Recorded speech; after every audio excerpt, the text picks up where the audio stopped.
À quoi ressemble une journée ordinaire dans la vie d'une lionne ordinaire? Quelle belle journée! Qu'est-ce qui pourrait mal tourner? J'ai simplement besoin de trouver la nourriture. Oh, je sens quelque chose. Bon sang, mais ça bouge! C'est vivant!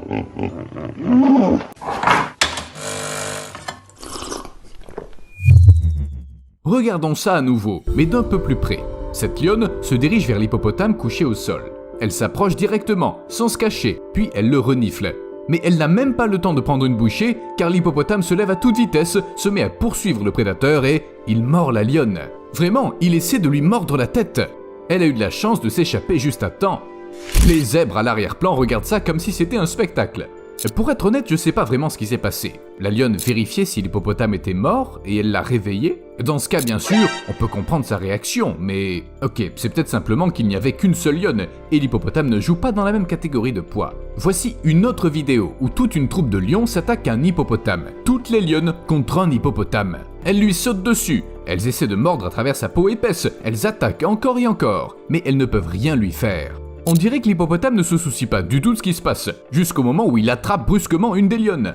Et il s'enfuit ensuite vers un étang. C'est ainsi que l'attaque de la vidéo précédente aurait pu se terminer. La lionne est gravement blessée. Il semble que les dents de l'hippopotame aient endommagé son crâne et sa gorge. Tout ça en une bouchée. Cet hippopotame a été contraint de quitter son bassin de baignade pendant une sécheresse. Il en a simplement été chassé par d'autres mâles. Pour survivre, il a dû chercher une nouvelle source d'eau. Et il l'a trouvée. Mais ce petit étang appartenait déjà à une troupe de lions. Des éléphants se reposaient à proximité. Et de façon générale, c'était un endroit assez peuplé. Qui oserait défier de tels adversaires? La défaite est certaine. Pas quand on est un hippopotame. Un seul mâle hippopotame contre toute une troupe, y compris des lions et des éléphants, et il a réussi à tous les faire fuir, en grognant, en claquant des mâchoires, mais sans attaquer une seule fois. Regardez-moi ça! Parce que tous ces animaux savent que s'en prendre à un hippopotame est une très mauvaise idée, même quand on est le roi des animaux et tout ça. Et plus j'y pense, plus ça me paraît bizarre. Je veux dire, voyez par vous-même, les hippopotames sont herbivores, alors que les lions sont des prédateurs.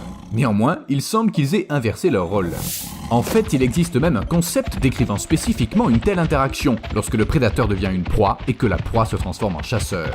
Il peut y avoir différentes raisons à ça, l'une d'entre elles étant le déclin de la population de proies. Quand les prédateurs n'ont plus rien à manger, leur population se met également à diminuer, ce qui signifie qu'ils ne peuvent plus chasser leurs proies comme avant. À cause de ça, la population de proies augmente et elle se met à chasser les prédateurs, et ainsi de suite.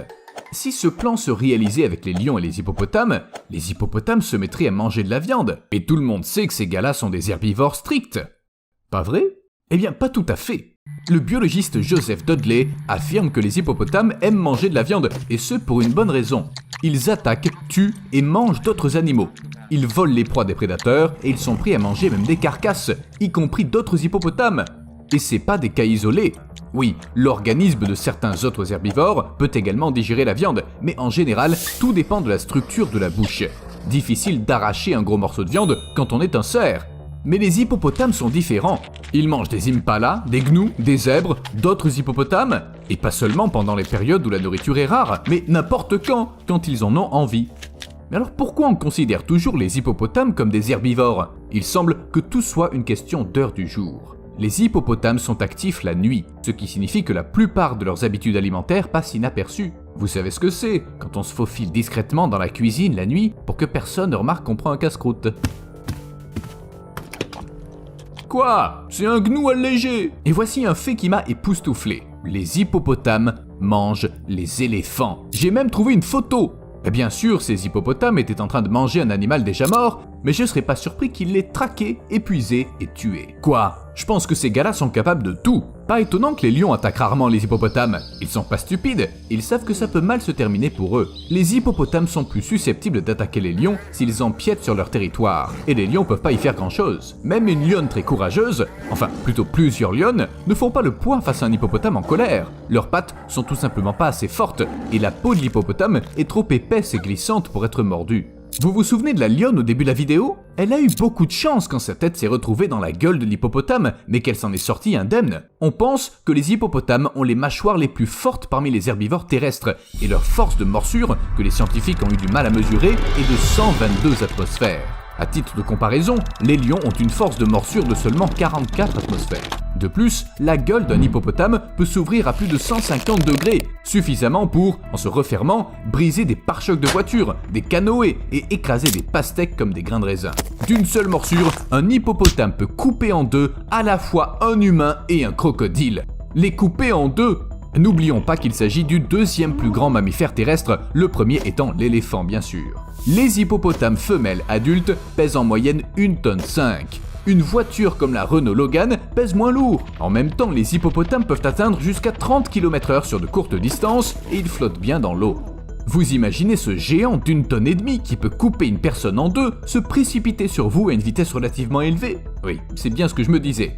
Mais un hippopotame n'a pas besoin d'être énorme pour inspirer la peur aux prédateurs. Celui de la photo est encore un bébé, mais ça ne l'empêche pas d'éloigner le lion de sa mère coincé dans un marécage. Et il y arrive! Sérieusement, le lion a décidé de ne pas s'attaquer au petit. Il savait probablement trop bien que même un petit hippopotame pouvait en théorie lui arracher la tête. Et vous savez ce que je me suis dit? Dans la plupart des cas, c'est des lionnes qui attaquent les hippopotames. Enfin, pour être honnête, c'est toujours les lionnes qui procèdent aux attaques, en mettant constamment leur vie en danger. Elles ramènent l'essentiel de la viande pour la troupe, elles sont blessées à coups de sabots, de dents, de mâchoires puissantes. Dur d'être une lionne. Pendant ce temps, les lions restent à l'ombre pour ne pas avoir trop chaud. Bien sûr, ils chassent parfois et ils protègent la troupe des autres lions. Une mission très importante, car si un autre mâle est présent dans les parages, il tuera ou chassera le premier. Mais revenons-en aux hippopotames. Après tout, les lions sont pas les seuls carnivores d'Afrique. D'autres animaux pourraient également choisir les hippopotames comme principale source de nourriture. Eh bien, j'ai étudié les chiffres, et voici ce que j'ai trouvé. Des études réalisées entre 1988 et 2000 ont recensé plus de 4000 attaques mortelles par des grands carnivores dans le parc national Kruger. Cependant, dans un seul cas, la victime était un hippopotame tué par un lion. Vous saisissez? On dirait bien que les hippopotames ont plus de chances de mourir foudroyés que de l'attaque d'un prédateur. Je plaisante pas. En 2018, les corps de 2 hippopotames morts ne présentant aucune trace de morsure ont été découverts sur le territoire de la réserve de chasse privée de Londolozie. Les 2 animaux étaient morts instantanément. Des poissons morts flottaient autour et il y avait eu un orage la nuit précédente. Le déroulement des faits était limpide. Des éclairs, un étang. Après ça, les victimes de l'orage sont devenues le repas des crocodiles et des lions. Coïncidence? Allô, aou! Que la foudre frappe l'hippopotame! S'il vous plaît? À ce moment-là, je me suis dit que les hippopotames et les lions étaient peut-être en guerre les uns contre les autres depuis des milliers d'années, tout comme les hiboux et les aigles. Vous vous souvenez de la vidéo que j'ai faite à ce sujet? Il s'avère que ça pourrait être le cas ici. Il y a tout juste 125 000 ans, il faisait chaud dans la région qui est aujourd'hui la Grande-Bretagne, et les hippopotames barbotaient joyeusement dans la Tamise. Au même moment, d'anciens lions rôdaient à proximité. Ils essayaient probablement d'attaquer les hippopotames et se prenaient un bon coup sur le crâne à chaque fois. Et puis ils se retrouvaient pour un thé ou quelque chose comme ça. Aujourd'hui, j'ai beaucoup parlé de la force des hippopotames et du danger qu'ils représentent. Bien sûr, personne ne les traite de monstres, et en fait, les hippopotames sont très importants pour l'écosystème et tout ça. Mais il y a un fait qu'il est impossible d'ignorer. Ils sont très nerveux.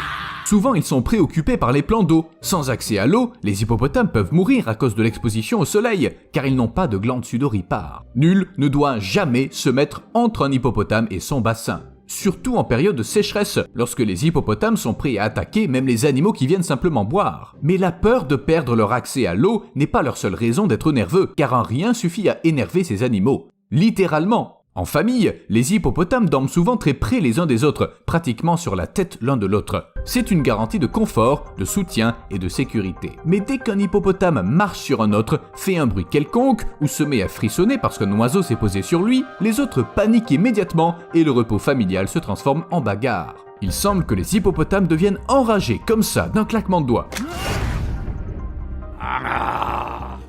Il se passe quoi cette fois? Paraît que les nuages sont trop blancs. Oh.